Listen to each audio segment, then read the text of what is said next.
Well, it started as a cheap date for college kids and evolved into a prestigious series that includes Broadway hits. And the man who created it 6 decades ago is being honored for his work. Dr. Milt Russos, executive director of the FSCJ Artist Series. Thanks for being here. Well, thank you for having me. We're also joined by Diana Donovan, executive director of the Cultural Council of Greater Jacksonville. Welcome back, Diana. Thank you. So, Milt, if I may call you that, Dr. Russos, Sure. you are the winner of this year's prestigious 45th Annual Cultural Council Award, the Helen Lane Founders Award. First of all, congratulations. Well, thank you. But tell us a little bit about the evolution of the FSCJ as we know it, artist series now. It really did start as a much smaller project. You had no intention of really ever undertaking. You kind of came to the school as a historian. Correct. I came here to teach American history right out of the University of Florida, and but I was very young at that time and single, but I was trying to, impress. I hate to say that, but that's what I was trying to do. Mhm. And they just asked me to do a variety of different things. And one was the student life program, Okay. and they asked me to, help start that. And one day I was called into the office of the president, the first president, and he said, I've been here for about 6 months, and there's this theater down on the river, and I don't think anyone's using it. Put something together. And of course, I thought right away, all right, put something together for students. That was how the thing started. And this was the old Civic Civic auditorium, Auditorium, right? which is now the Times Union Center for the Performing Arts, Correct, a new correct, building. right. Yeah. And when I was at Florida, I remembered that students got in for free, but they could bring a date for $1.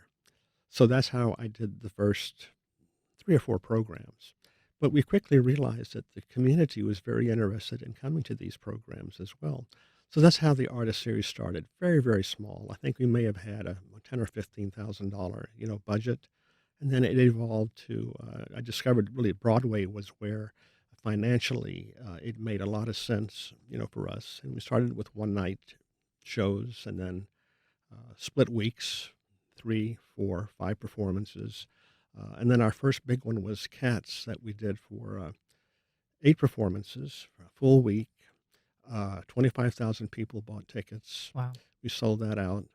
And that's when I said, we can do this, Yeah. And I do remember that Barnett bought the opening night, and it was a fundraiser for them for the Ronald McDonald, Oh, house. yeah. I still talk to some of the former older executives from Barnett, where Hugh Jones, who was then head of, Barnett, called him in and said, "Okay, guys, every one of you has to sell so many of these tickets." But it was a huge success, Sure. for Barnett and also for the Ronald McDonald House, and we really felt very, very good about it. But that was really the part that told us we can do these full week engagements. And then after that, the theater was renovated. Uh, And you were part of that as well, right? You were kind of Correct, right. helping advise about what it should look like, how it should be designed, what the need it had to meet. Right, and there was a lot of the symphony people were involved because Mm. the existing theater, we had to share it. So in some respects, we may have been fighting with some of the dates because there's only so many dates that you can have. But we came up with it was called the 2 hall concept, but Yeah. in reality, it's 3 halls. There's a small Terry Theater there, but they got the Jacoby, which they were able to program. We essentially used the Moran. Uh, Occasionally, we do things Jacoby. They do things in the Moran, but we couldn't have brought the Phantom of the Opera in had we not had pretty much an exclusive use of that venue, so we could do 4 weeks. Which was a huge run for the It artist was. series It at the was. time. You're right. Yeah. And, again, people said, "You're crazy. You can't do this." But we did it, and that really jump-started us to do a lot of other shows. Diana, I want to ask you. I mean, the Helen Lane Award is some people will remember her and her impact here in Jacksonville. That's the recognition that Dr. Russos is being honored with. Remind us, though, who she was and how he was selected for this honor this year. Absolutely. So Helen was a maven of the arts and had a huge vision for the Cultural Council to be a platform for people to just not even just celebrate the arts and cultural community as essential, but to celebrate the people who are boots on the grounds doing it. And the Arts Awards event in itself is a platform for people to tell their story their way of why they support arts and culture and why they do what they do. And so the exciting thing about the award this year for Milt is that he was actually community nominated and then community selected. So it's not the Cultural Council selecting people to honor, it's our community selecting them, nominating them, championing them, and then we get to celebrate them all together utilizing our platform, carrying our founder's voice forward through that. He is one of many winners Yes. being honored this year.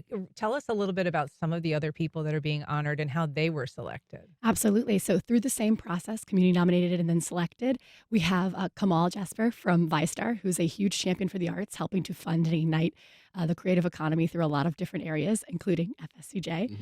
Then we have John Lumpkin, who's an internationally renowned jazz musician who is no stranger to WJCT, but Right. he is an amazing partner in a lot of ways. Blue Jay Leadership Jacksonville for their Arts and Culture Day, where they're actually helping to facilitate civic and CEO leaders throughout the city to understand why they're essential as an economic driver and quality of life. So, those are just a few to name them, but on the website, you can go through and do a deep dive of all 8 of our winners. So we have 8 award winners, community nominated and selected, that will have their chance to tell their story of why they care, why they champion, and why they're making Jacksonville as great as we are today. And this event is on September 5th. I am not sure there are any tickets left. Ooh, and we are sold out. Are you really? So it's an exciting time. So we'll be joined in celebrating Milt with, probably 380 of our closest friends. And so we'll have a great celebration and we'll have remarks from city leadership. We'll have mayoral remarks on the big screen. We'll have President Kevin Carrico there to be able to speak live in living color. We'll have And maybe sing. I understand he did a little a cappella performance last year. He sure did. All right. Is there going to be an encore? Do we Fingers know? crossed. Okay. Is there a live stream option? I mean, if people want to enjoy this or. Ooh.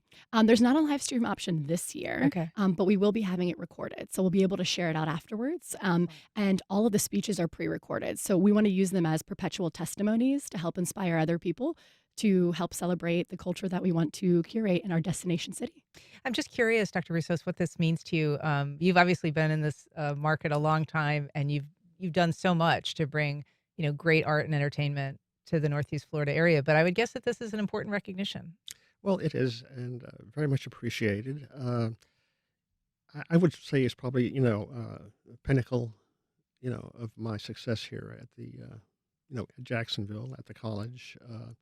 And I very much appreciate the Cultural Council, Yeah. doing this. Yeah. Well, it is well deserved. And so we were saying you're going into now 60 years, sixth decade of doing this. How much longer are we going to have your skill set driving this economic and artistic engine? Well, my wife says I'll probably die in this role. Okay. So Hopefully we'll not see. anytime soon. Sure. But you don't have any plans to take it easy. This is just an ongoing. Well, as long as my health holds out, and Mhm. as long as the college will have me, I'll probably be there.